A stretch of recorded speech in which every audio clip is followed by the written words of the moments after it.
নূহ আলাইহিসসালাতু ওয়াসসালাম ও মহাপ্লাবন। নূহ আলাইহিসসালাতু ওয়াসসালাম আল্লাহর নির্দেশে কাঠ দিয়ে একটি বিশাল নৌকা নির্মাণ করেছিলেন। মানুষ তখন তাকে উপহাস করত।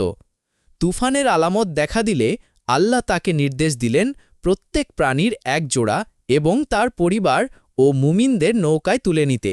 তবে তার উম্মতের অল্প কয়েকজনই ঈমান এনেছিল। প্লাবন শুরু হলে পাহাড় সম ঢেউ উঠল। এমনকি নূহের নিজের পুত্রও অবিশ্বাসীদের সাথে ডুবে গেল। এর মাধ্যমে শিক্ষা হল আত্মীয়তার সম্পর্ক নয়, বরং শুধুমাত্র ঈমানই মুক্তির মাধ্যম। অবশেষে নৌকাটি জুদি পাহাড়ে গিয়ে থামল।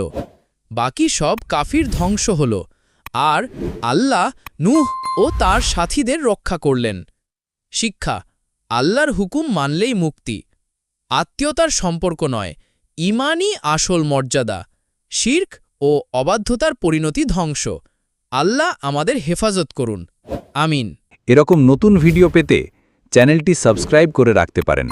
ধন্যবাদ।